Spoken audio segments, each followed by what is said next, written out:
नमस्कार, नमन प्रणाम।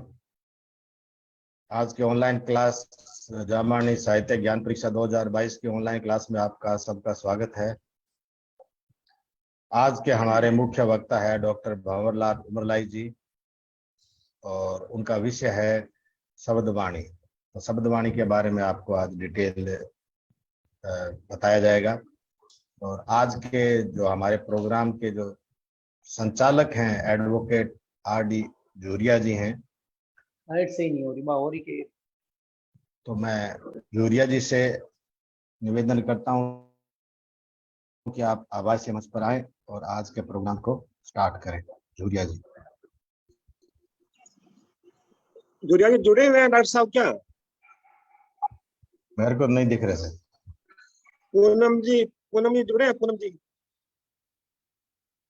नहीं, वो भी नहीं है। जूरिया जी किस नाम से जुड़े हैं? किसी और नाम से दिखाई दे रहा हो? कृपया बताएं मेरे को मैसेज करके। अभी तक आपका नाम शो नहीं हो रहा जूरिया जी।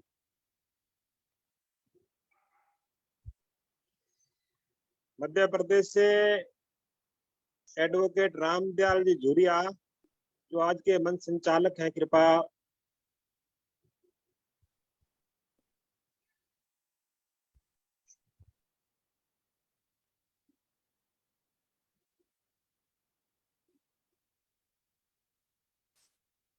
चलो जब तक जुड़ते हैं थोड़ा मैसेज परीक्षा के बारे में देते हैं बच्चों को। डॉक्टर साहब हुक्म है।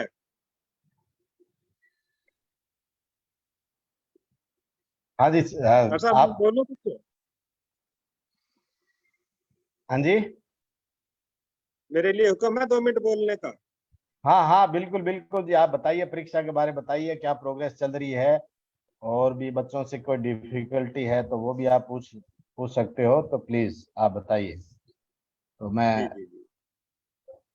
विनोद जमदास इस जी से आवासीय मंच पर निवेदन करता हूं कि आप आए और परीक्षा के बारे में जो ठीक है जी बताएं। जमदास जी। इस आवासीय मंच पर सभी बच्चों का बहुत बहुत स्वागत है, अभिनंदन है और जुड़ने के लिए आभार है। जामन साहित्य अकादमी द्वारा आयोजित इस परीक्षा में पूरे देश में 50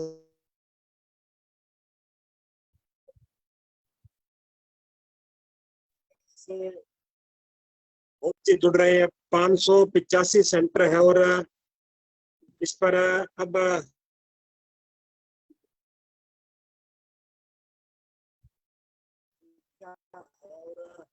आपकी आवाज जमदास जी, आवाज कट रही है आपकी। शायद कोई नेटवर्क प्रॉब्लम है। हाँ, आवाज नहीं। नेटवर्क। हाँ जी, कीजिए, कंटिन्यू कीजिए, कोई दिक्कत आएगी मैं बता दूं। हेलो। हाँ कीजिए, कंटिन्यू कीजिए, कोई दिक्कत आएगी तो जमदास जी मैं बता दूंगी। आवाज अगर साफ नहीं आ रही है फिर तो कंटिन्यू करने का तो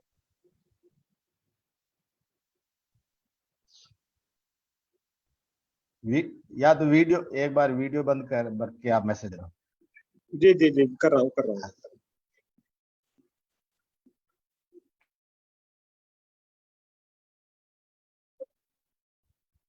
हाँ जी बच्चों, आप विनोद जमदास जी अभी आपको बताएं कि थोड़ा सिग्नल वीक है, उन्होंने वीडियो बंद कर दिया है।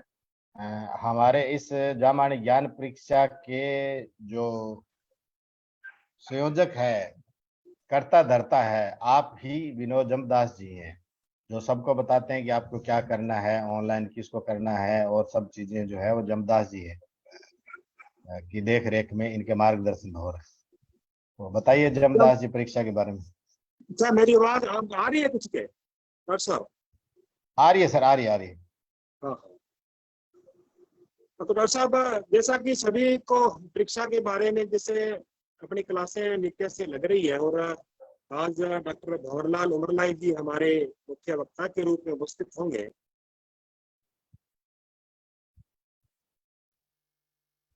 जोधपुर जिले के परीक्षा प्रभारी भी है और सबसे बड़ा जिला है परीक्षा के हिसाब से। और हम तो कहते हैं भी जोधपुर जिला आधे हिंदुस्तान के बराबर बिश्नोई समाज के लिए। और सबसे ज्यादा पंजीकरण भी 15,800 के आसपास इस जिले से हुए हैं। और आज इस जिले के प्रभारी के रूप में डॉक्टर भंवरलाल जी उमरलाई वक्ता भी होंगे। तो सभी जिले की अभी हमने कुछ जगह से प्रॉब्लम भी आ रही थी, बच्चों के पास पुस्तकें नहीं पहुंची, उसके पास पहुंच रही है। उसका मुख्य कारण ये है कि जिला बहुत बड़ा है, दूर दराज के गांव केंद्र है, तो वहां तक पुस्तकें पहुंचने में विलम्ब हो रहा है। इसीलिए हम बार बार बच्चों से निवेदन कर रहे हैं, सभी ग्रुपों में पुस्तक की पीडीएफ भी डाली गई है और जो अपने ऑनलाइन कार्यक्रम होते हैं उसका लिंक भी रोज सभी ग्रुपों में डालते हैं। तो सभी बच्चों को इस कार्यक्रम से जुड़ना चाहिए। 585 केंद्र जहाँ परीक्षा के स्थापित हो, वहां समझो कम से कम 5000 आदमी आपकी व्यवस्था में लगे हुए हैं। अगर आप इसी प्रकार कम बच्चे जुड़ते रहेंगे, तो एक मैं उदाहरण देता हूँ जोधपुर जिले का ही, यहाँ पर पुस्तकें छपवाने के लिए 15,000 पुस्तकें रमेश जी बाबर जो दुबई में रहते हैं, उन्होंने 15,000 पुस्तकें छपवा करके आपको दी है। एक पुस्तक का मूल्य 35 से 40 रुपए पड़ता है।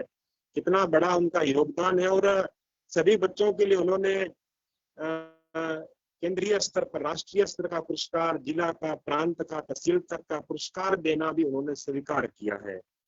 ऐसे भामाशाह लोगों की मेहनत, उनका उत्साह, उनका अनुदान, योगदान तभी सफल हो पाएगा जब सभी बच्चे, अधिक से अधिक संख्या में बच्चे इस कार्यक्रम में शामिल होंगे। और अगर कम शामिल होंगे, पंजीकरण ज्यादा हो गया, परीक्षा देने कम बच्चे आ रहे हैं, तो यह हमारा जो महायज्ञ है, जैसा आचार्य कृष्णानंद जी जो जामवंत साहित्य अकादमी के परमाध्यक्ष है, उन्होंने कहा था कि यह परीक्षा नहीं है, यह ज्ञान का महायज्ञ है। गुरु जाम्बो जी महाराज भगवान विष्णु के अवतार थे और उनका अवतार लेने का कारण भी था, वो ज्ञान का प्रचार करने के लिए आए थे। उन्होंने शब्दवाणी में कहा भी है कि जिसके हाथ में ज्ञान की तलवार होगी उसका कोई शत्रु नहीं हो सकता। ज्ञान सब कुछ जला करके अज्ञान को, अंधकार को सब कुछ जला करके ज्ञान रूपी अग्नि भस्म कर देती है और एक जीव को इतना उत्तम पवित्र कुंदन के समान बना देती है कि जो मुक्ति का अधिकारी होता है। भगवान जाम्बो जी के ज्ञान को जन जन तक प्रसारित करने के लिए स्थापित जामवाणी साहित्य अकादमी का यह परीक्षा का प्रकल्प बहुत बड़ा प्रकल्प है। आज इसमें 50,000 बच्चों की उपस्थिति यह दर्शाती है कि हम समाज के बहुत बड़े हिस्से तक अपना पहुंच बनाने में कामयाब हुए हैं। परंतु घोर निराशा होती है जब इस कार्यक्रम से 200 बच्चे ही नहीं जुड़ पा रहे हैं। 50,000 बच्चों में से 200 बच्चे, और वही बच्चे रोज जुड़ रहे हैं, जो नए बच्चे जुड़ने की संभावना बहुत कम रहती है। इसका मतलब है हमारा संदेश प्रॉपर लास्ट बच्चे तक नहीं पहुंच रहा है। इसके लिए हमें चिंतन करना है। सभी बच्चों से भी ये निवेदन है कि आप अपने साथी के, अपने जो भी रिश्तेदार है, जो आपके स्कूल में पढ़ते हैं, गांव में और हैं, जो नहीं सुन पा रहे हैं, या तो आप उन्हें अपने मोबाइल अपने पास बैठाएं गांव के बच्चों को, या उनको लिंक भेज करके, उनके माँ बाप को लिंक भेज करके इस कार्यक्रम से जुड़ने के लिए प्रेरित करें। और अभी हमारे जो मंच के संचालक आज एडवोकेट रामदयाल जी धुरिया, जो मध्य प्रदेश से है, मध्य प्रदेश में भी हमारे बिश्नोइयों के गांव हैं, बड़ी अच्छी संख्या है। वहां पर नर्मदा नदी के किनारे बहुत ही एक सुहावना और खुशहाल क्षेत्र है। वहां पर नेवगांव हमारा प्रमुख धाम है। वहां पर ही बहुत बच्चों का, लगभग 500 से ऊपर बच्चों का पंजीकरण हुआ है वहां पर परीक्षा के लिए। और साहित्य के हिसाब से वो समृद्ध क्षेत्र है। जामवाणी साहित्य अकादमी ने वहां पर हरदा में एक संगोष्ठी, जामवाणी साहित्य संगोष्ठी भी की थी। तो रामदयाल जी आरडी धुरिया साहब अगर जुड़ गए हैं, डॉक्टर साहब को देखना थोड़ा, या पूनम जी कुमार भी जुड़ गए हो तो। पूनम जी भी नहीं जुड़ पाए हैं तो चलो, उनके कोई नेटवर्क या कोई टेक्निकल प्रॉब्लम आ गई हो। तो आज के वक्ता का परिचय देते हुए मैं भंवरलाल जी को आमंत्रित करूंगा इस मंच पर कि वो आकर के आज का अपना वक्तव्य शुरू करें। उससे पूर्व कृपया मैं उनका एक छोटा सा परिचय वो दे दूं। वो अभी राजस्थान शिक्षा विभाग में उप निरीक्षक है संस्कृत शिक्षा जोधपुर संभाग के, और जामवाणी साहित्य अकादमी के वो कार्यकारिणी सदस्य है, और निर्वाचित सदस्य अखिल भारतीय विश्नोई महासभा के वो प्रवक्ता है समराथल फाउंडेशन के। समराथल फाउंडेशन के बारे में सभी बच्चों ने सुना होगा, जो प्रतिभाशाली बच्चों को वहां पर जोधपुर में रख करके जो प्रतियोगिता परीक्षाएं उनकी तैयारी करवाती हैं, और बहुत से बच्चे प्रत्येक परीक्षा में इस फाउंडेशन के परीक्षाओं में सफल भी हो रहे हैं। यह इनके लिए बहुत बड़ी बात है और समाज के लिए बहुत बड़ी बात है, ये बधाई के पात्र है। कार्यकारी प्रदेश अध्यक्ष है वो राजस्थान संस्कृत विकास समिति के पूर्व जिला अध्यक्ष है, बाड़मेर संभागीय अध्यक्ष, अखिल भारतीय विश्व युवा संगठन के जोधपुर संभाग के अध्यक्ष है वो, और शैक्षणिक योग्यता उनकी वो पीएचडी है संस्कृत में, और आचार्य व्याकरण शास्त्र में, आचार्य साहित्य शास्त्र में शास्त्री, और बीए मानद कॉमर्स संस्कृत में है, एमए संस्कृत व्याकरण में है। राजस्थान लोक सेवा आयोग अजमेर द्वारा आयोजित शिक्षक भर्ती परीक्षा 2005 के दौरान 94 मेरिट में चयनित हो गए थे। प्रतिभाशाली रहे हैं, बचपन से ही अच्छे वक्ता हैं, अच्छे समाज सेवी है। आज के इस कार्यक्रम में उपस्थित होकर गुरु जाम्बो जी की शब्द वाणी, जो भवतारणी वाणी है, वेदमयी वाणी है, जाम्बो जी की वाणी का सार किस प्रकार वो आपके सामने प्रस्तुत करेंगे। निवेदन करता हूं डॉक्टर भंवरलाल उमरलाई इस आभासीय मंच पर आए और अपनी आज का जो वक्तव्य है, अपनी क्लास उद्बोधन है, उसको शुरू करें। डॉक्टर साहब आपका स्वागत।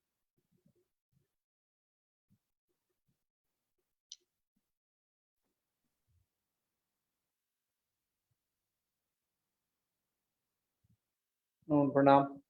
आवाज आ रही है जमदास जी? आ रही है सर, आ रही है। ओम एकदंताय विद्महे वक्रतुंडाय धीमहि तन्नो बुद्धिः प्रचोदयात्। ओम त्र्यंबकं यजामहे सुगंधिं पुष्टिवर्धनम् उर्वारुकमिव बन्धनान् मृत्योर्मुक्षीयमामृतात्। ओम मंगलम भगवान विष्णु मंगलम गरुड़ध्वज मंगलम पुंडरीकाक्षः मंगलायतनो हरिः। ओम मुखे चारुशोभं महामन्दहास्यं करे जाप्यमालं गले जीर्णचैलं महागैररक्तं शिरस्थानचूटं परब्रह्मरूपं भजे जम्बमीशम्। ओम आदि अनादि युगादि को योगियो लोवट घर अवतार लियो है। धन ही धन भाग बड़ो जिन हासल को हरि मात कहो है। हो तो उजास प्रकाश भयो जिस रैन घटी अरु भोर भयो है। कोटि द्वादश काज के ताइयो केशव दास बने समरातल आय रयो है। प्रिय विद्यार्थियों एवं आवासीय मंच से जुड़े हुए सभी माननीय साहित्य प्रेमी श्रोताओं, आप सभी को मेरी तरफ से सादर नमन प्रणाम। और मैं आपके सामने आज शब्दवाणी के बारे में आपको संक्षिप्त जानकारी उपलब्ध करवाना चाहूँगा, जिसके लिए मुझे अकादमी की तरफ से अधिकृत किया गया है। इससे पहले आप सभी ने गुरु जाम्बो जी के जन्म के समय की समकालीन परिस्थितियां, उनका अवतार, वंश और बाल्यकाल, पशुचारण काल और विश्नोई पंथ की स्थापना, उनके द्वारा जो गुरु जी की यात्राएं की गई, उनके द्वारा जो उपदेश दिए गए और उनके निर्वाण तक की बातें, उनका जो उनकी स्मृति में हमारे जो निज मंदिर का निर्माण किया गया था उसके बारे में, और आपने बहुत सारी जानकारी विभिन्न विद्वान वक्ताओं के द्वारा हासिल की है। और निश्चित रूप से आप अब जो गुरु जी का मुख्य जो उपदेश था, जो उपदेश के रूप में जो उनकी वाणी थी, उसको समझने के लिए और उसके बारे में जानने के लिए निश्चित रूप से आप मानसिक रूप से भी परिपक्व हो चुके होंगे। और अब जो है आज का जो हमारा विषय रहेगा वो है शब्दवाणी।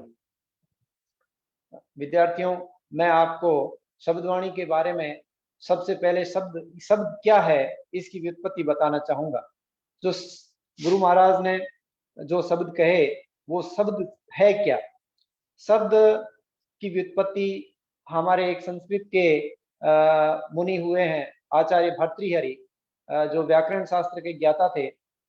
उन्होंने एक ग्रंथ लिखा था वाक्यपदीय, और वाक्यपदीय जो ग्रंथ लिखा था उसमें 3 कांड थे, उसमें एक ब्रह्म कांड था। ब्रह्म कांड के जो मैं शब्द की व्याख्या की गई है उसके अनुसार शब्द को जो है वो ब्रह्म कहा गया, यानी शब्द जो है वो ब्रह्म है, ईश्वर की प्राप्ति का साधन है। और शब्द पर आरूढ़ होकर के, शब्द के अर्थ पर आरूढ़ होकर के व्यक्ति जो है वो ब्रह्म का ज्ञान प्राप्त कर सकता है, ईश्वर की प्राप्ति कर सकता है। इतना बड़ा शब्द को माना गया है। शब्द की दूसरी जो व्युत्पत्ति है वो हमारे हिंदू धर्म के जो 4 वेद है, जो प्रमुख ग्रंथ है हिंदू धर्म का, जो आदि ग्रंथ है ऋग्वेद, और उसके बाद में यजुर्वेद, सामवेद और अथर्ववेद, ये जो 4 वेद है, उन वेदों के 6 जो अंग है जिसमें व्याकरण, शिक्षा, कल्प, ज्योतिष, छंद और निरुक्त, उन अंगों में से व्याकरण जो प्रमुख अंग है उसमें जो है वो शब्द को बहुत ही बड़ा मतलब वाहक माना गया है। यानी उसी के सहारे, उसके जो अर्थ है उसके सहारे जो है व्यक्ति ब्रह्म की प्राप्ति कर सकता है, उसी के सहारे ज्ञान की प्राप्ति कर सकता है।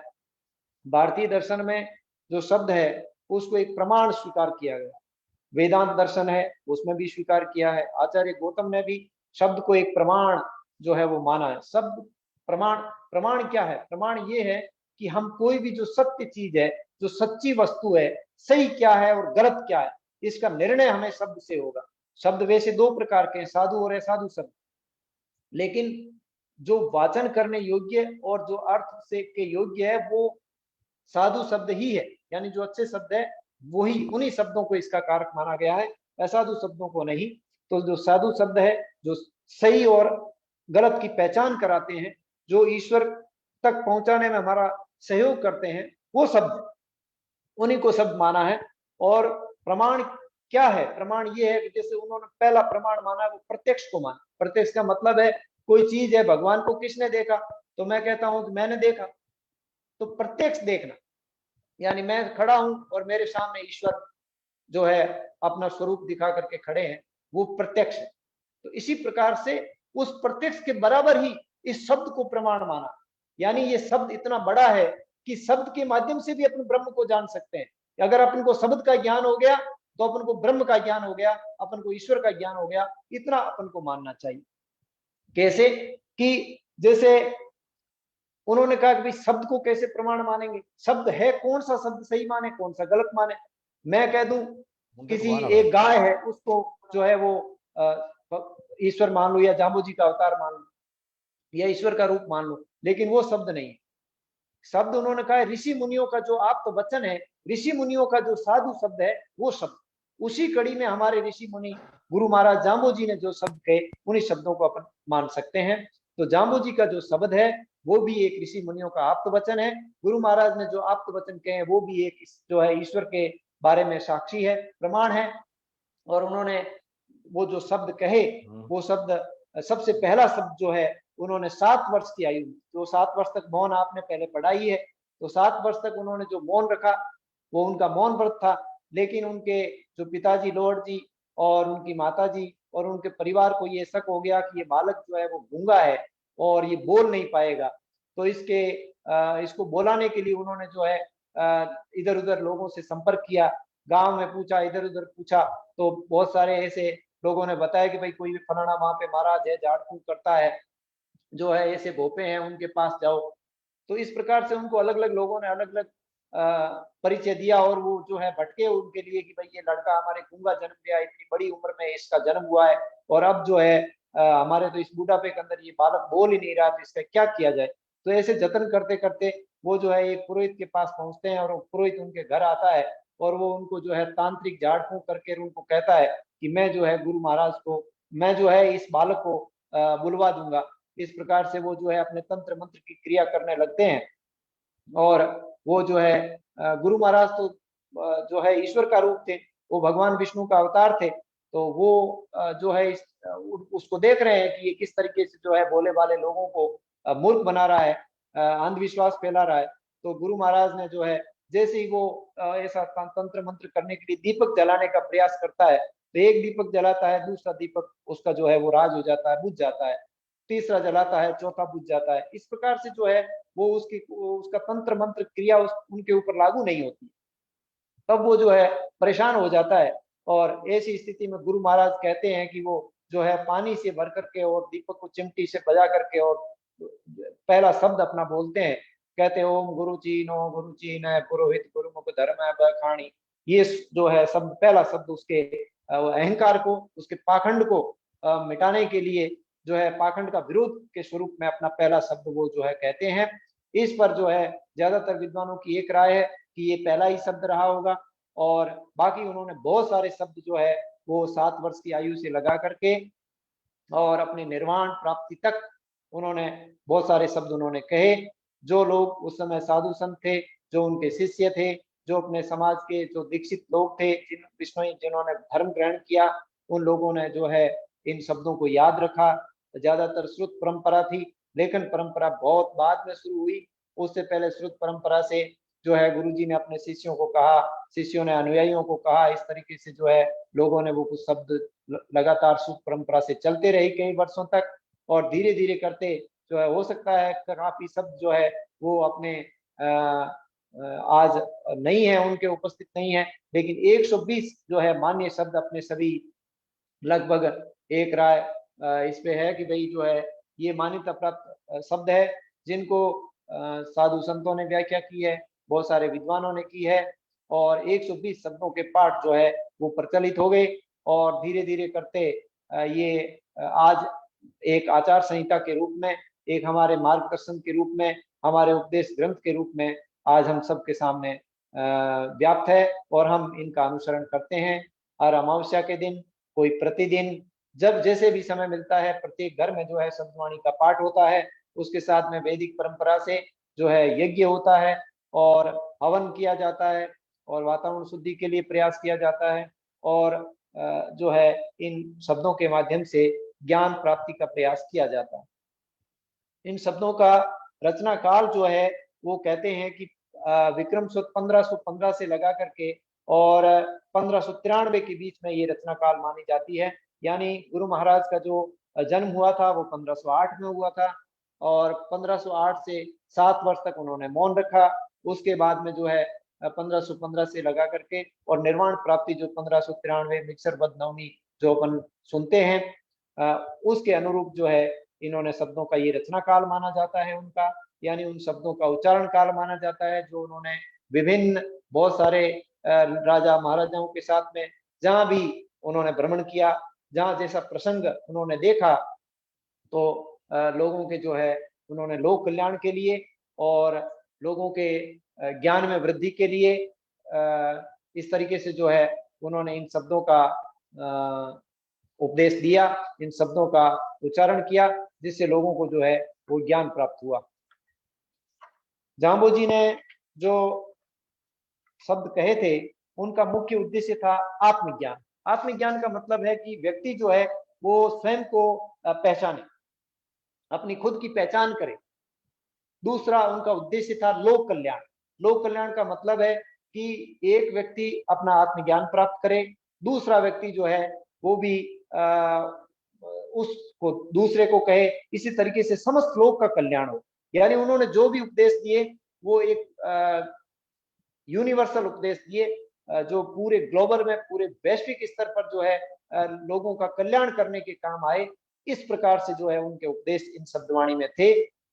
लोगों की जहां भी लोगों को भ्रम उत्पन्न होता, जहां भी लोगों को शंकाएं उत्पन्न होती, और जहां भी उनको जीवन में जो है कठिनाई या किसी क्रिटिकल या कोई मतलब ऐसी समस्या के अंदर उलझने की स्थिति होती, तो जो है उनको सही मार्ग दिखाने के लिए उनको जो अगर कोई व्यक्ति उन शब्दवाणी का आश्रय लेता है तो निश्चित रूप से किसी भी प्रकार की जटिल समस्या से जो है वो मुक्त हो जाता है और उसका अच्छा सही मार्ग उसको मिल जाता है। सांसारिक चीजों से ऊपर उठ करके और आध्यात्मिक कल्याण के लिए तो उन्होंने कहे ही कहे, लेकिन आम जीवन से संबंधित और व्यावहारिक जिनको अपन प्रैक्टिकल कहते हैं, उस व्यवहार की दृष्टि से भी बहुत ही उच्च कोटि की वैज्ञानिकता के साथ में उन्होंने शब्दवाणी में जो है उपदेश दिए, जो आज जिस तरीके से 120 शब्द है और आज से 500 वर्ष पहले जो जैसे शब्दों का महत्व था, वो आज ही उतने के उतने प्रासंगिक बने हुए हैं। यानी जिस प्रसंग में उस समय प्रसंगवश कहे होंगे, कभी जो है पाखंडियों के विरोध में कह दिए होंगे, कभी कौमी एकता के लिए कह दिए होंगे, कभी उन्होंने पर्यावरण की रक्षा के लिए कह दिए होंगे, कभी उन्होंने जो है वो आध्यात्मिक कल्याण के लिए कह दिए होंगे, लेकिन वो आज भी उतने ही प्रासंगिक है शब्द, उतने ही कल्याणकारी है और पूरे वैश्विक मानवता के लिए जो है वो मार्गदर्शक बने हुए हैं। तो इन सब कार्यों के लिए उन्होंने जो 120 शब्द कहे थे, उसमें इनका मेन उद्देश्य जो है लोगों का आत्म कल्याण और जो है उनको सही राह दिखाना, ये उनका उद्देश्य था। विशेष रूप से गुरु महाराज कहते हैं कि वो स्वयं अपने शब्दों में कहते हैं कि मैं जो है 12 कोटि जीवों का जो है उद्धार करने के लिए यहाँ पर आया हूँ। तो यानी उनका जो मूल उद्देश्य था वो था 12 कोटि जीवों का उद्धार, यानी संसार में जो जीव है, उन जो जिनका कल्याण होना शेष रह गया है, उनके कल्याण को जो है वो करना चाहते थे, इसलिए उन्होंने इस शब्दवाणी को जो है वो कहा था। ये शब्दवाणी जो है वो सबसे पहले संत विलोजी ने शब्दवाणी को सबसे पहले जो है वो इसको लिपिबद्ध करने का प्रयास किया। ऐसा जो है कुछ ग्रंथों में हमें उल्लेख मिलता है, लेकिन जो विलोजी ने जो शब्दवाणी का जो जिसको लिपिबद्ध किया था, वो आज हमारे पास में उपलब्ध नहीं है। विलोजी के बाद में परमानंद जी वणियाल जो है, उन्होंने इस शब्दवाणी को जो है वो लिपिबद्ध किया, और परमानंद जी वणियाल ने जो शब्दवाणी लिपिबद्ध की थी, उसका काल विक्रम संवत 1700 वो छिन्नू बताते हैं। 1796 के अंदर, विक्रम संवत 1796 के अंदर परमानंद जी वणियाल ने जो है वो शब्दवाणी को लिपिबद्ध किया था। उसके बाद में जो है धीरे धीरे बहुत सारे व्याख्याकार और विद्वानों, साधु संतों ने इस शब्दवाणी को अपने तरीके से और सरल बनाने का प्रयास किया, क्योंकि इनकी भाषा जो थी वो ठेठ मरु भाषा थी। लोग धीरे धीरे जो है माइग्रेट होते गए, एक स्थान से दूसरे स्थान पर जाते रहते थे, तो उनकी भाषा जो है, आप उनको पता है कि भाषा 10-12 कोस में ही बदल जाती है, लेकिन उनकी जो ठेठ मरु भाषा थी उसके अंदर, और उसमें कुछ अरबी, फारसी ऐसे भी भाषा के शब्द भी जो है उसमें शामिल किए हुए थे। गुरु महाराज ने जगह जगह भ्रमण किया था, तो जिस जिस जगह पे उन्होंने जिस जिस प्रसंग में जो शब्द कहे थे, उन शब्दों के कारण उनकी भाषा में अलग अलग प्रदेश में भ्रमण के कारण जो है उसका असर मिलता है, और वहाँ के स्थानीय शब्दों का उसमें प्रयोग मिलता है। इस कारण से इस शब्दवाणी को बाद में जिन विद्वानों ने व्याख्या की है, उसको जो है वापस कुछ हिंदी के और कुछ जो है उन्हीं शब्दों को सरल भाषा का प्रयोग करते हुए अलग अलग व्याख्याएं लिखी गई है। लेकिन फिर भी सभी व्याख्याओं का जो है सारांश है, जो अर्थ है, वो लगभग एक रूपता रखता है, और इस एक रूपता के कारण जो शब्द है, जो उनके उपदेश हैं, उनको लोग ग्रहण करते हैं और अपने लोक कल्याण का माध्यम उनको बनाते हैं। हालांकि ये जो उन्होंने शब्दवाणी लिखी थी वो पूर्ण रूप से छंदोबद्ध नहीं है। छंद में फिक्स वर्ण होते हैं, छंद में फिक्स चरण होते हैं कि भाई 3 चरण है, 4 चरण है। जैसे मान लो इंद्र वज्रा छंद है तो उसके 4 चरण है, तो 11-11 वर्ण होते हैं, और ये सब फिक्स है। इंद्र वज्रा यदि तो जगो होगा, यानी इसमें ये जो है इतने जगण होते हैं, इतने तगण होते हैं, ये व्यवस्था बनी होती है। तो इन्होंने जो शब्द कहे हैं उसमें ये इनका छंदोबद्ध तो नहीं है, फिक्स वर्ण नहीं है कि पहले चरण में 11 वर्ण होंगे, दूसरे में 11 होंगे, तीसरे में 11 होंगे, चौथे में 11 होंगे, या पहले में 12 मात्राएं होगी, या जो है उसके तीसरे चरण में 18 होगी, दूसरे में क्या होगी, इस तरीके से नहीं है, अर्थात छंदोबद्ध नहीं है।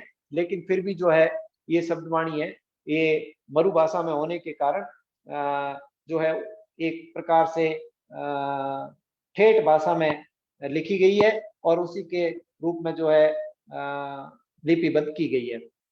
मेन इसका जो मकसद है उनको कहने का कि भाई जो गुरु महाराज कहते हैं कि जिया ने जुक्ति और मुआ ने मुक्ति, यानी जब तक व्यक्ति जीवित है तब तक भी उससे मार्गदर्शन प्राप्त कर सकता है, अपनी समस्याओं का समाधान ढूंढ सकता है, एक आराम से जो है बहुत ही सुखमय जीवन जी सकता है।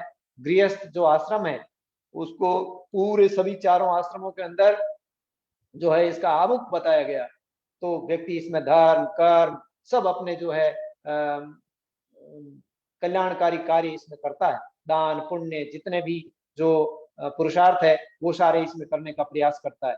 तो उस गृहस्थ आश्रम के अंदर उस गृहस्थ आश्रम में व्यक्ति सुखमय जीवन कैसे जी सकता है, और गृहस्थ आश्रम के बाद आने वाले तीनों आश्रम जो है उसमें किस प्रकार से जो है वो पहला जो ब्रह्मचर्य आश्रम है उसमें, फिर दूसरा गृहस्थ आश्रम, और फिर तीसरा जो है वो संन्यास और वानप्रस्थ आश्रम जो है उनके अंदर किस प्रकार से 100 वर्षों की आयु का जो पुराने हमारे वर्ण व्यवस्था थी उसके अकॉर्डिंग जिस प्रकार से सुख में जीवन 100 वर्षों की सतायु से भी अधिक उम्र तक लोग जीते थे, उसको किस तरीके से व्यक्ति सुखमय तरीके से जी सकता है। जियाने जुक्ति यानी जिंदा जब तक आप हैं तब तक आपको युक्ति मिले, आपको रास्ता मिले, आपको आपका मार्गदर्शन हो, जिस कारण से जो है वो आप मृत्यु के पश्चात जो है आपका कल्याण हो जाए, यानी मृत्यु के पश्चात आपको मुक्ति मिले। जीव को जब तक आत्मज्ञान नहीं होता, या फिर उसको वो भक्ति का रास्ता प्राप्त नहीं करता, या फिर वो कर्म ढंग से नहीं करता, तो व्यक्ति का कल्याण असंभव है। क्योंकि भगवान कृष्ण जिस प्रकार से गीता में भी 3 मार्ग बताते हैं मुक्ति के, जिसमें भक्ति ज्ञान और कर्म है, उसी प्रकार से गुरु महाराज की जो शब्दवाणी है उसमें भी ज्ञान कर्म और भक्ति सब कुछ, उसमें ज्ञान के संबंध में भी कहे गए, आध्यात्मिक ज्ञान से संबंध में भी कहे गए शब्द है, और भक्ति के संबंध में भी कहे गए शब्द हैं, और कर्म के संबंध में भी उन्होंने बहुत ही स्पष्ट निर्देश जो है वो दिए हैं। तो जिस प्रकार से जीवन को जीते समय उनका कल्याण रहे, उनका सुखमय जीवन जिए, और मृत्यु के पश्चात उनको मुक्ति प्राप्त हो जाए, यानी उनको बार बार जो है भटकना नहीं पड़े, बार बार जन्म नहीं लेना पड़े। जिस प्रकार से गीता के अंदर भगवान कृष्ण कहते हैं कि व्यक्ति का जो है, व्यक्ति जब तक मुझ में नहीं, मेरे ऊपर विश्वास नहीं करेगा, जब तक वो भक्ति नहीं करेगा, या फिर जो है अच्छी तरीके से कर्म नहीं करेगा, या फिर जो है वो ज्ञान प्राप्त नहीं करेगा, अगर इन तीनों में से कुछ भी वो प्राप्त नहीं करेगा, या फिर मेरी शरण में भी वो नहीं आएगा, तो निश्चित रूप से जो है उसका कल्याण असंभव है। तो इस प्रकार से गुरु महाराज भी जो है उस व्यक्ति के कल्याण के लिए ये शब्द कहते हैं, और इन शब्दों का मुख्य आधार है जीवन अच्छी तरीके से जियो, और जब मृत्यु हो जाती है तो मुक्ति को प्राप्त करो। तो ऐसा रास्ता जो है ऐसे शब्दों के अंदर बताया गया है। और विष्णोई जो अपना पंथ है इसके बारे में आपने पढ़ा होगा। हमारे पंथ का जो मुख्य आधार है वो शब्दवाणी है। हमारा जो विष्णोई पंथ की स्थापना है उसके पीछे जो पूरा स्तंभ है, जो अपना खंभ खड़ा है, वो सब कुछ इस शब्दवाणी पे है। हमारा जितना भी समृद्ध जो साहित्य है आज जो साधु संतों ने लिखा है वो सारा का सारा इस शब्दवाणी पर जो है वो खड़ा है। हमारे पंथ के जितने भी जीवन मूल्य है, जो उसके अंदर जितने भी मूल्य उसमें जितने भी भरे हुए हैं, वो सारे के सारे इस शब्दवाणी पर निर्भर है। यानी हमारी जो शब्दवाणी है वो सबसे बड़ा उपबृहण है। जिस प्रकार से सारे जो है धर्म ग्रंथ है, जिस प्रकार मुख्य आधार ऋग्वेद है, उसी प्रकार से इस शब्दवाणी को जो है वेदों के बाद में 5वां वेद कहा गया, पंचम वेद कहा गया। यानी 4 वेद है जो हमारे भारतीय दर्शन में, हिंदू परंपरा में जो है एक ग्रंथ दृष्टि से या जो है साहित्य की दृष्टि से और जो प्रसिद्ध है, उसी प्रकार से जो 4 वेद है उसके बाद में 5वां वेद जो है वो हमारा ये शब्दवाणी है। तो एक वेद, 5वां वेद और वेदों का सारांश मान सकते हैं। यानी उन चारों वेदों को अपने को पढ़ने की आवश्यकता ही नहीं है। अगर हम शब्दवाणी को पूर्ण तरीके से इसका ज्ञान प्राप्त कर लें, अगर हम शब्दवाणी को अच्छी तरीके से हम जो है इसके ज्ञान को आत्मसात कर लें और उसका अनुसरण कर लें, तो फिर जो है हमारे लिए किसी भी स्थिति में उन चारों वेदों के पुण्य से कम नहीं है, और हमारा कल्याण जिंदे रहने तक जुक्ति और युक्ति मिल जाएगी, और मृत्यु के उपरांत हमको मुक्ति प्राप्त हो जाएगी। इसी प्रकार जो है किसी भी प्रकार की जो आजकल जो वैश्विक समस्याएं उत्पन्न हो रही है, हम मानव कल्याण की दृष्टि से हमारे इनको देखें तो जो भी स्थिति वर्तमान में वैश्विक समस्या है, पर्यावरण प्रदूषण की है, आतंकवाद की है, भ्रष्टाचार की है, विलासिता की है, पाखंड की है, दिखावा की है, ये सारी जितनी भी सारी समस्याएं हैं, उन सारी समस्याओं का जो है वो हल हमारे गुरु महाराज ने अपने 7 वर्ष की आयु में सिखाना शुरू किया और 1593 तक जो शब्दों के उपदेश दिए, उन सारे शब्दों के अंदर सब कुछ हल पहले से ही दे दिया, आज से 500 वर्ष पहले। यानी कोई व्यक्ति कितना अलौकिक दूरदृष्टा है, कितना जो है संसार से परे बात करके और कितनी दूरदृष्टि से वो देखते हैं कि 500 वर्ष बाद भी यही समस्या होगी, पर्यावरण प्रदूषण की समस्या होगी, लोगों के सांस लेने में तकलीफ होगी, लोग बीमारियों से जकड़ जाएंगे और जो है उनके सामने भ्रष्टाचार और जनसंख्या वृद्धि से उत्पन्न होने वाली बहुत सारी समस्याएं ऐसे जो है मुंह बाएं खड़ी रहेगी और उसमें जो है उनके उपदेश इस प्रकार से जो है प्रासंगिक बनेंगे। ये उन्होंने कितनी जो है उच्च कोटि की कल्पना की है उस समय और कितनी उनकी दूरदृष्टि थी, वो आज हमारे लिए जो है वो जीवन के कल्याण के लिए जो है उपयोगी सिद्ध हो रहे हैं।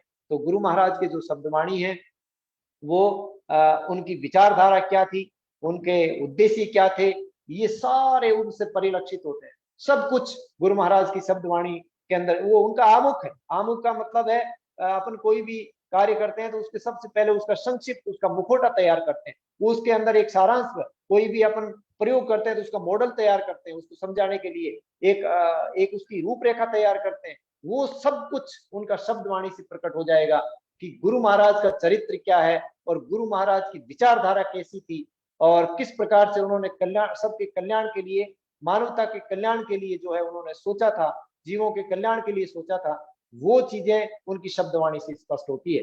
तो हमारे लिए मेरे कहने का मतलब है कि सब कुछ जो है वो उनकी शब्दवाणी है। अब मैं आपके सामने कुछ शब्द है, उन्होंने किस किस जो है विषय से संबंधित शब्द कहे थे। तो उन्होंने सबसे पहले जो है वो बहुत सारे ऐसे तो शब्द कहे, लेकिन कुछ ऐसे सारांशपूर्ण जो है वो आज के टाइम में बहुत ही महत्वपूर्ण है, जिनके कारण लोग भटक रहे हैं। तो उनके शब्दों के जो व्याख्या है उसमें कुछ कुछ ऐसे बिंदु है जिनके बारे में मैं आपके साथ में शेयर करना चाहूंगा।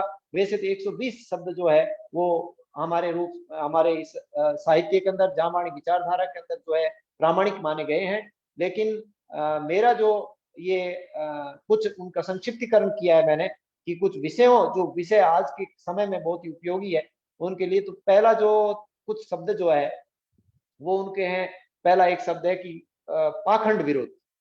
उन्होंने पाखंड के विरोध में बहुत सारे शब्द कहे।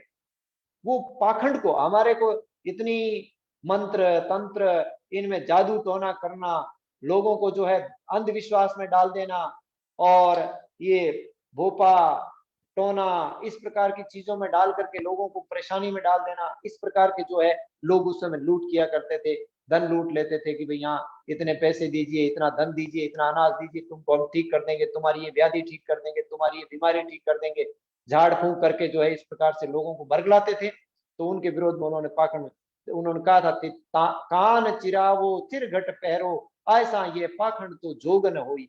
ये कहता है कि भाई गुरुजी कहते हैं जो लोग उस समय क्या करते थे, पाखंडी लोग होते थे, वो बड़े बड़े कानों को चिरा करके और कानों के अंदर लंबे लंबे कुंडल पहन लेते थे और वो जो है बहुत सारे बड़े बड़े चोले और जो है भगवा वेश धारण करके और बड़े बड़े तिलक लगा करके जटा बंधारो जीव संघारो, यही पाखंड तो जोगन हुई। जोग कहते हैं योग को, वो योगी बना हुआ अपने को योगी दिखाते थे, योगी का पहनावा पहन लेते और जो है वो जटाएं बढ़ा लेते और अरे बाबा इस तरीके से किसी भी जो है बड़े पुरुषों का, ईश्वर का नाम लेकर के और उनके नाम से जो है लोगों को बेवकूफ बनाते थे। तो उनका सबसे पहले गुरुजी ने विरोध किया उस समय और लोगों को सही मार्गदर्शन किया कि भाई तुम जो है उनको फटकारा बहुत कि तुम लोग इस तरीके से जो है अपने आप का जो योगी होने का दिखावा करते हो। अरे तुम भगवान कृष्ण जो योग दिखाते थे या भगवान कृष्ण जो योगी थे,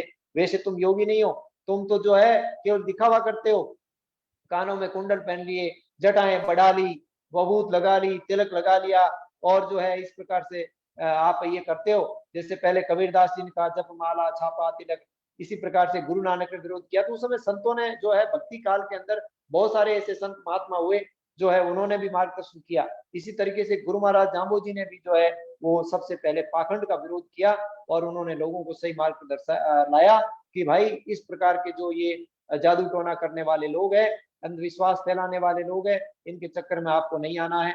आपको केवल 29 नियमों का पालन करना है। 29 नियमों की उन्होंने आचार संहिता बनाई, जिसके बारे में आप पहले से ही पढ़ चुके हैं। और 29 नियमों की जो आचार संहिता बनाई, उसके अंदर किसी भी प्रकार के ये जादू टोना झाड़ फूंक सब कुछ हटा दिया। दूसरा, उन्होंने जो है मानवता को बहुत बड़ा माना, मानव कल्याण को उन्होंने महत्व दिया। ऐसा नहीं है कि तू फलानी जाति का है, तू फलानी ऊंच नीच का है, तुम जो है तुम्हारे साथ भेदभाव करें।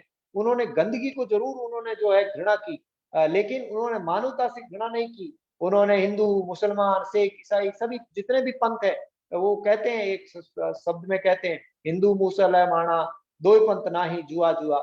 अरे भाई, ये जो हिंदू और मुसलमानों को भी उन्होंने कमियां थी मुसलमानों में, उनके लिए उनको, उनके योगियों को, उनके जो ये मौलवी होते हैं उनको बहुत फटकारा, बहुत उनको डांटा कि आप जो है गलत जो भी काम करते थे, जैसे जीवों को मारते थे, वो जीवों को काटते थे, तो उनको बहुत ही उनकी आलोचना की गुरु महाराज ने। और उनको, और लेकिन फिर भी उन्होंने जो है कौमी एकता का संदेश दिया कि भाई जितने भी पंथ है वो कोई अलग अलग नहीं है, सब मानव ही है, लेकिन अपने कर्मों से भिन्नता होती है। वो कर्म के बारे में भी बहुत सारी बातें कहते हैं। कर्म के बारे में वो कहते हैं प्रत्येक व्यक्ति का इंडिविजुअल कर्म होता है, व्यक्तिगत कर्म होता है, एक एक व्यक्ति का अपना कर्म होता है। कर्म के आधार पर ही उसको फल मिलता है, उसके आधार पर ही उसके संस्कार बनते हैं, उसका मार्गदर्शन होता है, व्यक्ति का कल्याण उसी के ऊपर निर्भर करता है। वो कहते हैं उत्तम कुली का उत्तम नहीं होगा कारण क्रिया सारू, यानी उत्तम कुल में पैदा होने से नहीं है, बड़े बड़े कुल में पैदा हो गए, बड़े बड़े राजा महाराजाओं के घर आप पैदा हो गए, उससे आप अच्छे होने वाले नहीं हो, आप कर्मों से अच्छे होंगे। उत्तम कुली यानी उत्तम कुल का,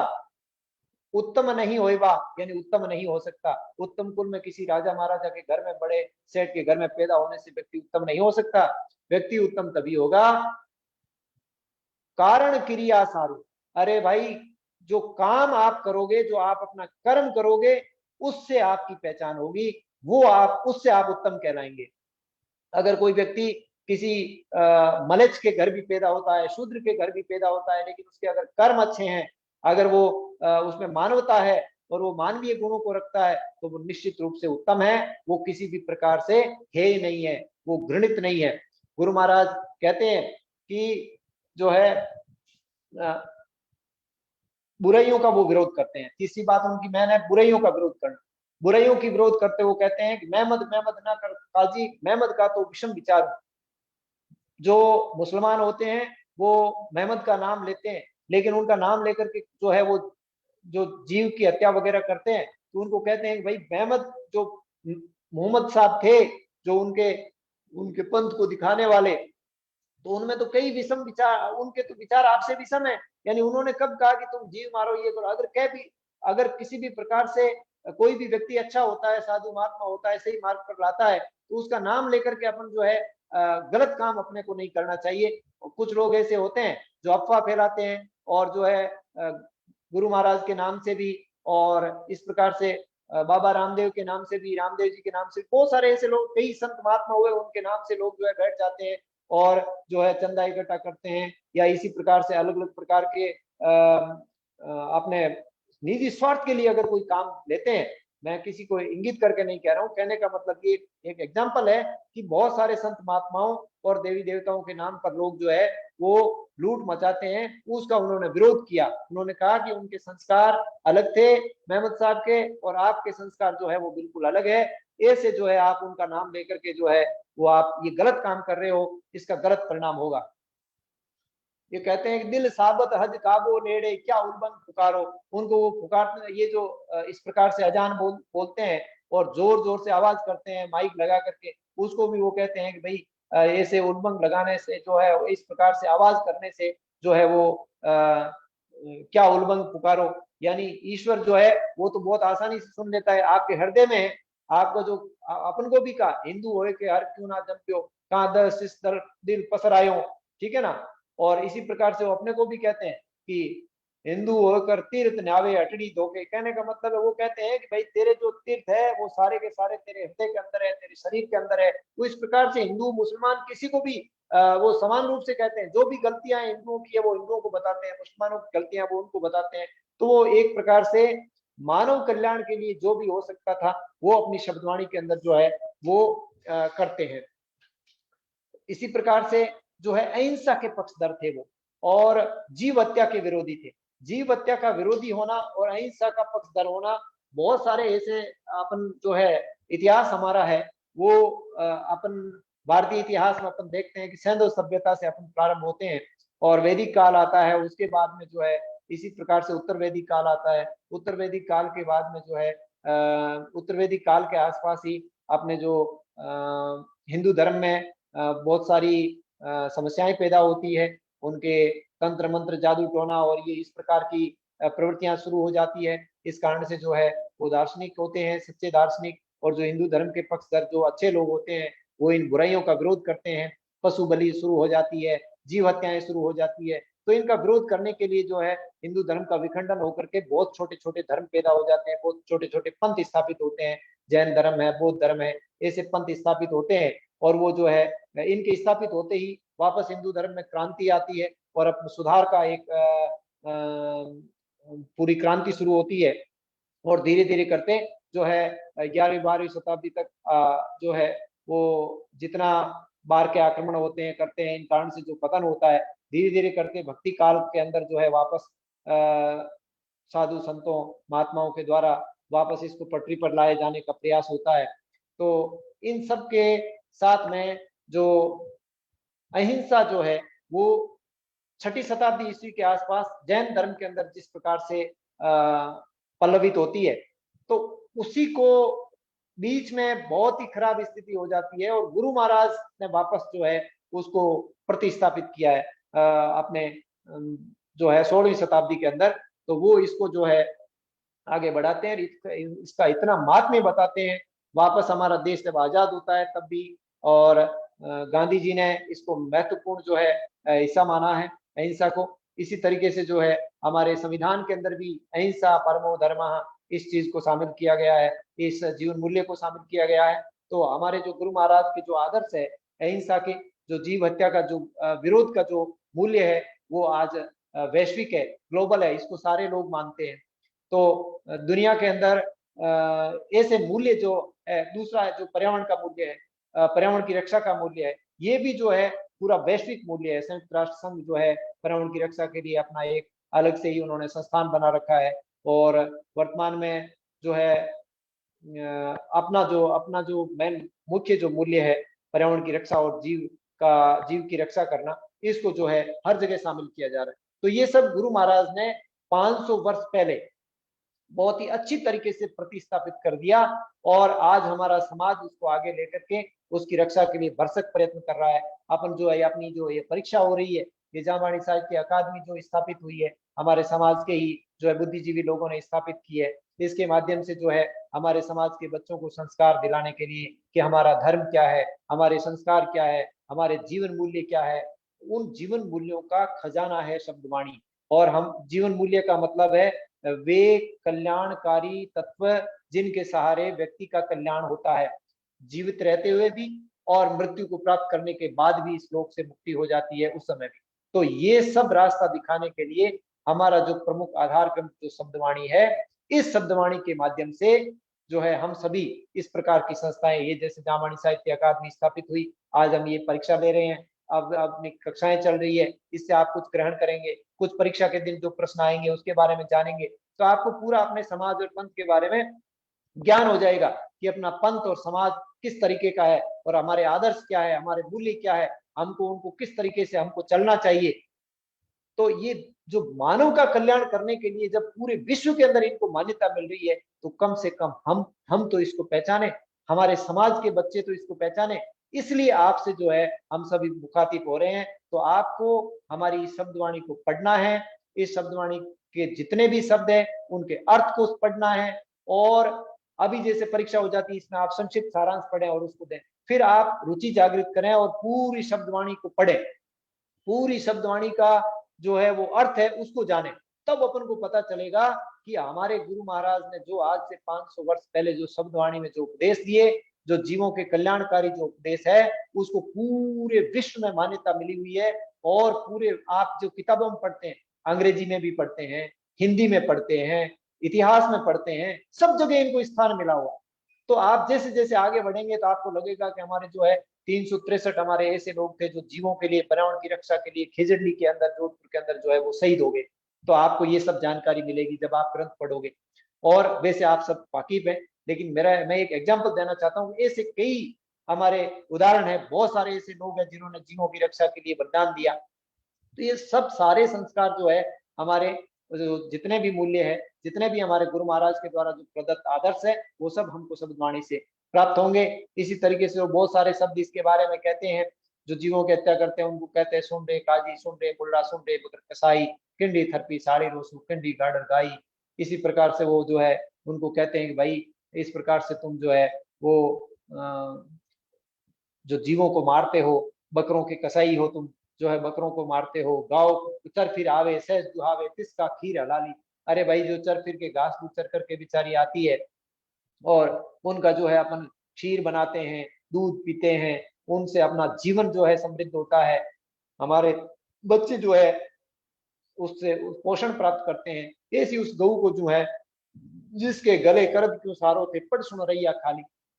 अरे भाई ऐसी उस गौ माता को आप जो है गले करद, करद का मतलब कहते हैं कुल्हाड़ी को, अरे उसके गले में आप कुल्हाड़ी क्यों मारते हो? पढ़ सुन रैया खाली, यानी आप तो पढ़ सुन जो है पढ़े लिखे तो कुछ आपका वो जो है पढ़ने लिखने का तो कोई आपका तात्पर्य ही नहीं है। यानी आप ऐसी सामान्य बातें भी अगर आप समझ नहीं रहे हो तो इसका मतलब है आपको पढ़ने लिखने का कोई मायना नहीं है, कोई आपका व्यवहारिक पक्ष नहीं है। कहने का मतलब है, अपने मारवाड़ी में कहावत है कि बढ़ियापन गुणिया नहीं। बढ़िया का मतलब होता है पढ़िया, गुणिया का मतलब है उसकी गुणवत्ता को नहीं पहचाना, उसको एक तो होता है जो है सैद्धांतिक पक्ष और एक होता है व्यवहारिक पक्ष। सिद्धांत तो अपन जान लेते हैं लेकिन उसको व्यवहारिक पक्ष में, व्यवहार के रूप में जब तक नहीं ढालते हैं तब तक उसका कोई औचित्य नहीं है। इसी प्रकार से ही शब्दवाणी में गुरु महाराज कहते हैं कि आप जो है सारा ज्ञान प्राप्त कर लो, कितना ही पढ़ लो, लेकिन जब तक जो है आप उसको व्यवहारिक रूप से आप नहीं समझेंगे तब तक आपकी जो है विद्या वो किसी भी प्रकार के काम की नहीं है। इसी भी प्रकार इसी तरह वो जो है, और उनके शब्दों में जैसे ज्ञान कर्म और भक्ति के समन्वय के हिसाब से जो है वो बहुत सारे शब्द कहते हैं। इसमें भवन भवन में एका ज्योति में चुन चुन लिया रत्ना मोती। इस प्रकार से बहुत सारे उनके जो शब्द है वो अलग अलग विषयों को लेकर के उनको कहे गए। सबसे बड़ा जो हमारा अभी वर्तमान में विश्व की सबसे बड़ी आवश्यकता है वो है पर्यावरण की सुरक्षा। और पर्यावरण की रक्षा के लिए वो बहुत सारे शब्द कहते हैं, बहुत सारे शब्दों में वो अपनी जो है बातें कहते हैं। रूख लीलो नहीं गावे, सिर साटे रूख रहे तो भी सस्तो जान, सोपति बिरखा सींचे प्राणी, जीखा मीठा बूल सुमोलू, सोम अमावस आदित्य वारी, काय काटी बन रायो। ऐसे बहुत सारी चीजें, और धरती ध्यान वनस्पति वासों, ओजू मंडल छायो, बल मूल सींचोरे प्राणी, जो तरवर मेले तर डालू। इस प्रकार के बहुत सारे शब्दों के अंदर वो जो है ऐसी बातें कहते हैं। यानी उनके कहने का मतलब ये, वो कहते हैं कि सोम अमावस आदित्यवारी, आदित्यवार कहते हैं रविवार, एक सोमवार एक आदित्यवार रविवार को, दूसरा अमावस्या को। यानी जब अमावस्या में क्या होता है, सूर्य उपस्थित नहीं होता है, चंद्रमा उपस्थित नहीं होता है। सोम यानी चंद्रमा, चांदनी में चंद्रमा उपस्थित होता है। तो जब सोम उपस्थित होता है तब भी, और आदित्य यानी जब सूर्य उपस्थित होता है तब भी। और मतलब ये कहता है कि जब सोम की उपस्थिति और सूर्य की उपस्थिति यानी चंद्रमा की और सूर्य की उपस्थिति होती है तब भी, और चंद्रमा और सूर्य की उपस्थिति नहीं होती है तब भी। काय काटी वन रायो, अरे तूने ये वन क्यों काटा? अरे भाई तूने ये हरे पेड़ को क्यों काटा, हरे वृक्ष को क्यों? यानी हरे वृक्ष को काटना और प्रकृति को नुकसान पहुंचाना उनकी दृष्टि से, किसी भी दृष्टि से उचित नहीं है। वो कहते हैं कि न तो आप जो है वो सूर्य और चंद्रमा की उपस्थिति के दिन काट सकते हैं और न ही सूर्य और चंद्रमा की अनुपस्थिति के दिन आप जो है वृक्ष काट सकते हैं। किसी भी स्थिति में आप जो है प्रकृति को नुकसान पहुंचाएंगे तो वो तार्किक नहीं है। आप उसके बारे में जो भी अगर कुतर्क करेंगे तो वो जो है बिल्कुल भी प्रासंगिक नहीं है। यानी पर्यावरण की रक्षा के लिए उन्होंने बहुत सारा जो है वो जोर दिया कि भाई आने वाले समय के अंदर सबसे बड़ी जो है वो आवश्यकता होगी पर्यावरण की रक्षा की। तो इस प्रकार उन्होंने बहुत सारे ऐसे शब्द कहे हैं, बहुत सारी चीजें उन्होंने कही है सारे शब्दों का 120 शब्दों का अर्थ अपन 1 घंटे की कक्षा के अंदर जो है वो नहीं समझ सकते, लेकिन आप इसमें रुचि जो है आप उत्पन्न कर सकते हैं कि गुरु महाराज ने विश्व मानवता के कल्याण के लिए, जो केवल विश्नोई पंथ के लिए ही नहीं है उपयोगी, पूरे विश्व में जितना भी मानव है, जितने भी जीव है, उन सब के कल्याण के लिए जो शब्दवाणी में उपदेश दिए हैं वो हमारे लिए बहुत ज्यादा उपयोगी है। और इतने उपयोगी और इतने उपयोगी जीवन मूल्यों के कारण जो हमारा जो समृद्ध साहित्य है उसको अगर हम ही नहीं पढ़ेंगे, हम ही नहीं जानेंगे, तो फिर वो किस प्रकार से जो है संसार के सामने रख पाएंगे। कोई भी दूसरा कौन इसको जान करके जो है लोगों के कल्याण के लिए जो है प्रस्तुत करेगा। इसलिए हम सभी विश्नोई बंधुओं की जिम्मेदारी बनती है, आप सभी विद्यार्थियों की जिम्मेदारी है कि आपने बहुत ही अच्छे पंथ में जन्म लिया है, तो आप अपने पंथ के, अपने संस्कारों से जानकारी प्राप्त करें, अपनी शब्दवाणी को पढ़ें, उसका अर्थ समझें। जब भी आप प्रातःकाल और जो है सायंकाल संध्या करते हैं उस समय कोई जरूर नहीं आप एक साथ पढ़ें, आप आधा आधा शब्द पढ़ लिया, एक शब्द पढ़ लिया डेली, कभी आप छूट गया तो कोई बात नहीं, दूसरे दिन पढ़ लिया, या फिर हर रविवार को आपको समय मिलता है एक शब्द पढ़ के उसका अर्थ पढ़ लिया, उसका संक्षिप्त नोट्स बना लिया, फिर धीरे धीरे 120 शब्दों का अर्थ आपके जो है पूरा हो जाएगा,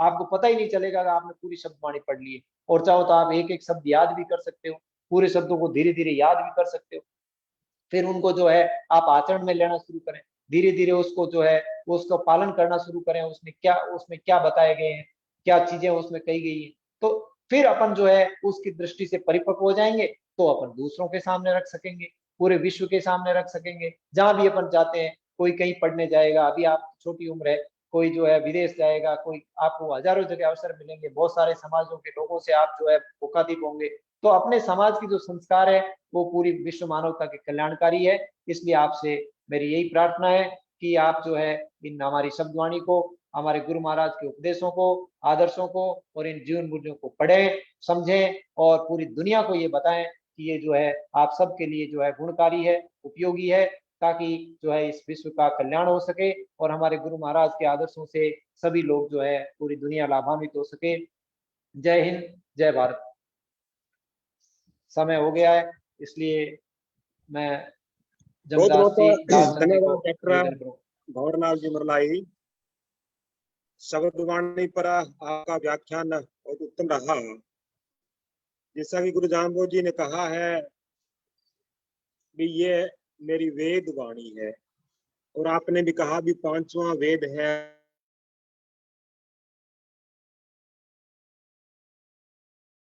पार नहीं पाया जा सकता। जितना जिसके पास पात्र होता है वो इतना इस समुद्र से लेता है। किसी के पास लोटा है, किसी के पास गिलास है, किसी के पास घड़ा है, किसी के पास बड़ा टैंकर है। उसकी बुद्धि योग्यता के अनुसार वो वाणी से अपना ज्ञान प्राप्त करके मुक्ति के मार्ग पर अग्रसर होता है। हालांकि शब्दवाणी का आपका विषय था, परंतु 1 घंटे में या 40 मिनट की अपनी क्लास में केवल शब्दवाणी शास्त्र का परिचय ही दिया जा सकता है।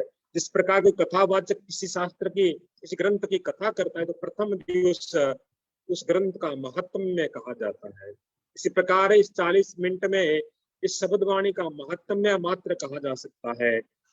और ये कक्षाएं भी केवल बच्चों को संकेत मात्र है।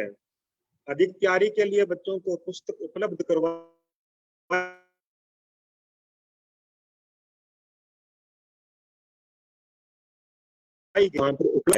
बच्चे उनका अधिक से अधिक अध्ययन वहां पर कर सकते हैं, अपने ज्ञान की वृद्धि कर सकते हैं। अब कुछ बच्चे अगर डॉक्टर भंवरलाल जी उमरलाई से प्रश्न करना चाहें तो कर सकते हैं। डॉक्टर लालचंद जी डूडी साहब एक एक करके सभी बच्चों को अवसर देंगे।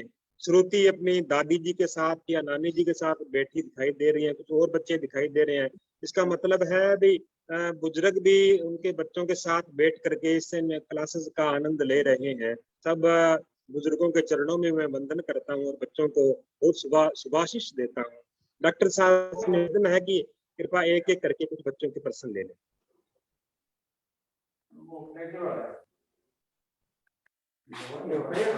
और एलसी साहब, ईशा बिश्नोई माइक ऑन कीजिए प्लीज। नाम गुरुजी। हाँ बेटा क्वेश्चन पूछो। हेलो, शांतु देवी का ससुराल कहाँ था? बेटा शब्दवाणी से संबंधित जो है वो आप सवाल पूछें। जो आज शब्दवाणी पढ़ा है इसमें आपको क्या जो है वो समझ में नहीं आया, क्या आप उसके बारे में क्या जानना चाहते हैं? शब्दवाणी के संबंध में आज में जो क्लास हुई है उसके बारे में आप सवाल पूछें। आज की क्लासेस के बारे में जो वक्तव्य है उसके उसे संबंधित पूछिए अपनी बातें। लिपिबद्ध का लिपिबद्ध इसको सबसे पहले जो है वो विलो जी ने किया था। और इसका जो पूरा रचना काल है वो तो बता दिया कि 1515 से लगा करके विक्रम संवत 1593 तक गुरु महाराज ने इसको जो है उपदेश के रूप में कहा था। और विलो जी ने इसको सबसे पहले लिपिबद्ध किया, लेकिन वो लिपि हमारे पास उपलब्ध नहीं है। और फिर उसके बाद में जो परमानंद जी मणियाल जो थे उन्होंने इसको लिपिबद्ध किया विक्रम संवत 1796 में। तो विक्रम संवत 1796 में जो लिपिबद्ध किया था वो लिपि के आधार पर जो है बहुत सारे साधु संतों ने और बहुत सारे विद्वानों ने इसकी व्याख्या की और पुनः इसको बार बार संशोधित करके और सरल भाषा में लिपिबद्ध करने का प्रयास किया। ये लिपिबद्ध का इसका संक्षिप्त इतिहास है। कौशिक बिश्नोई सवाल पूछिए। Good evening sir. Very good evening. Sir मरु भाषा क्या होता है? मरु भाषा जैसे अपन ये गुरु महाराज जो जन्म हुआ था वो राजस्थान के पश्चिमी राजस्थान के नागौर जो परगना था उस समय, वो उसके पीपासर नामक ग्राम में हुआ था। तो पीपासर जो ग्राम है वो मरु प्रदेश में, मरु प्रदेश है ये अपने राजस्थान का जो पश्चिमी हिस्सा है जो मरुस्थल से संबंधित है, जहाँ पर रेतीले धोरे टीले वगैरह होते हैं, वो उसको मरुस्थल कहा जाता है। तो ये मरुस्थल है, सूखा प्रदेश, यहाँ पर गुरु महाराज ने जन्म लिया था। तो यहाँ के जो मरु प्रदेश की जो भाषा थी उसको मरु भाषा कहा गया, यानी जो मरुस्थल की जो भाषा थी पश्चिमी राजस्थान के मरुस्थल की, उस भाषा को जो है वो उस समय मरु भाषा नाम दिया गया। और ठेठ मरु भाषा का मतलब है कि बिल्कुल जो ग्रामीण क्षेत्र में मध्य जो मरु प्रदेश में जो भाषा बोली जाती थी उसको ठेठ मरु भाषा कहते हैं। जैसे आज भी जो अपने बुजुर्ग दादाजी है और दादी जी है, इस प्रकार के लोग जो जिंदा है वो आज भी जो है ऐसे ठेठ शब्दों को जानते हैं, ऐसी ठेठ भाषा को जानते हैं जिसके बारे में अपने को अभी नॉलेज नहीं है। ये मरु प्रदेश की जो भाषा थी उसी को ही मरु भाषा कहा गया है। प्रतीक बिश्नोई।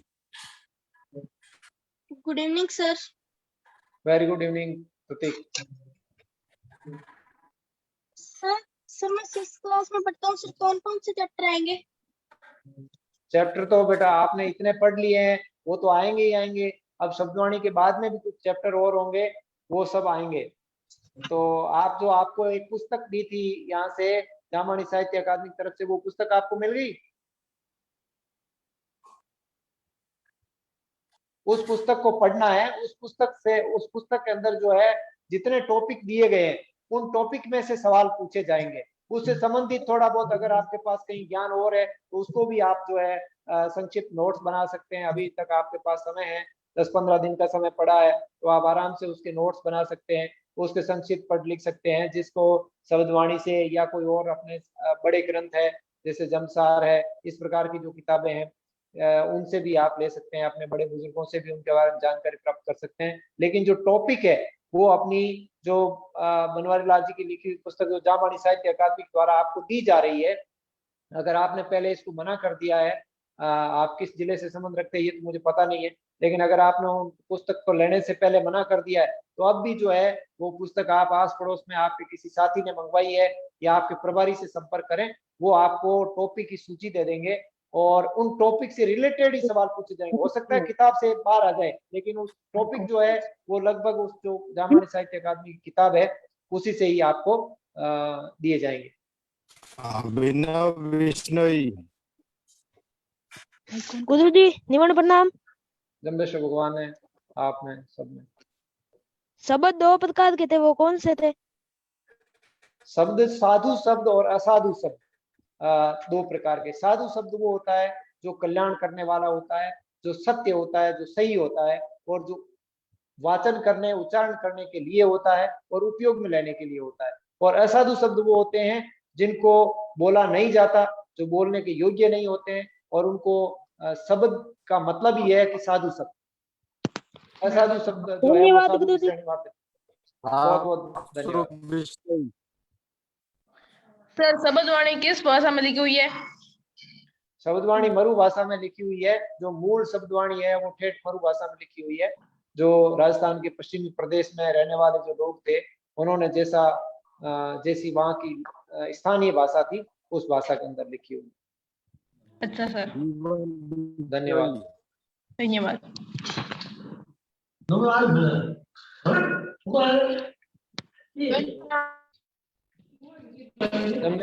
ने बोलो भाई।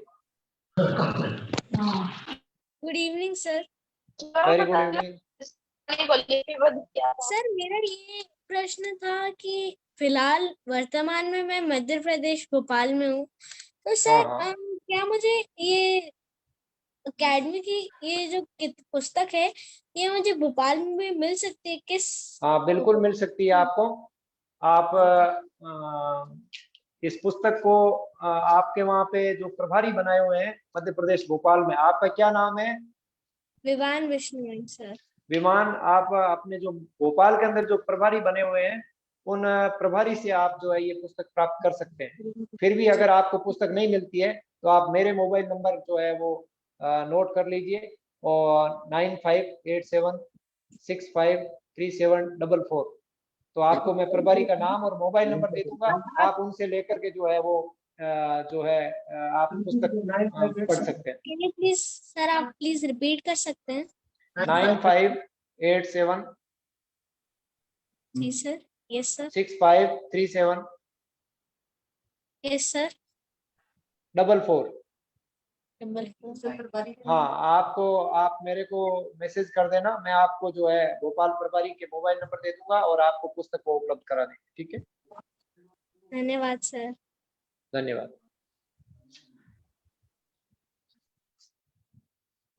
विनेश्वरी।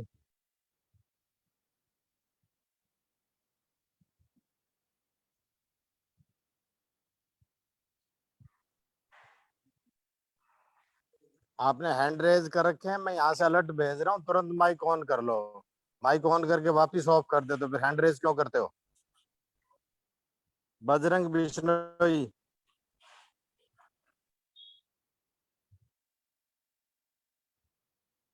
ऐसे ही कर रहे लग रहा है।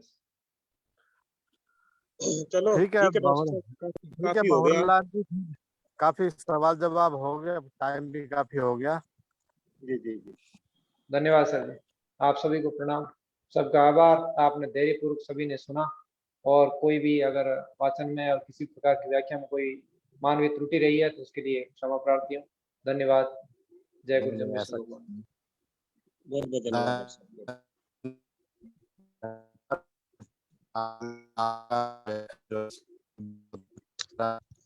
और काफी ज्ञानवर्धक आपने चीजें बच्चों को बताई, और कल फिर हम नए टॉपिक के साथ, नए वक्ता के साथ फिर जुड़ेंगे। तो सभी बच्चे कल अपने जो बाकी दोस्त अपने सेंटर के हैं जिन्होंने अभी तक नहीं जुड़े हुए, आप उनको आप भी लिंक आगे भेज सकते हो। हम तो भेजने की कोशिश कर रहे हैं, आप भी अपने फ्रेंड्स को व्हाट्सएप के थ्रू लिंक को फॉरवर्ड कर दो, ताकि किसी के पास नहीं मिला हो या कोई मोबाइल में टाइपिंग में मिस्टेक हो गई हो तो उसको लिंक नहीं मिल पा रहा होगा, तो आपके पास तो होगा। तो आपने जो अपने क्लासमेट है, अपने दोस्त हैं, उनको लिंक फॉरवर्ड करो, ज्यादा से ज्यादा बच्चे जोड़ो। और कल फिर मिलते हैं नए टॉपिक के साथ, नए वक्ता के साथ। इसी के साथ गुड नाइट।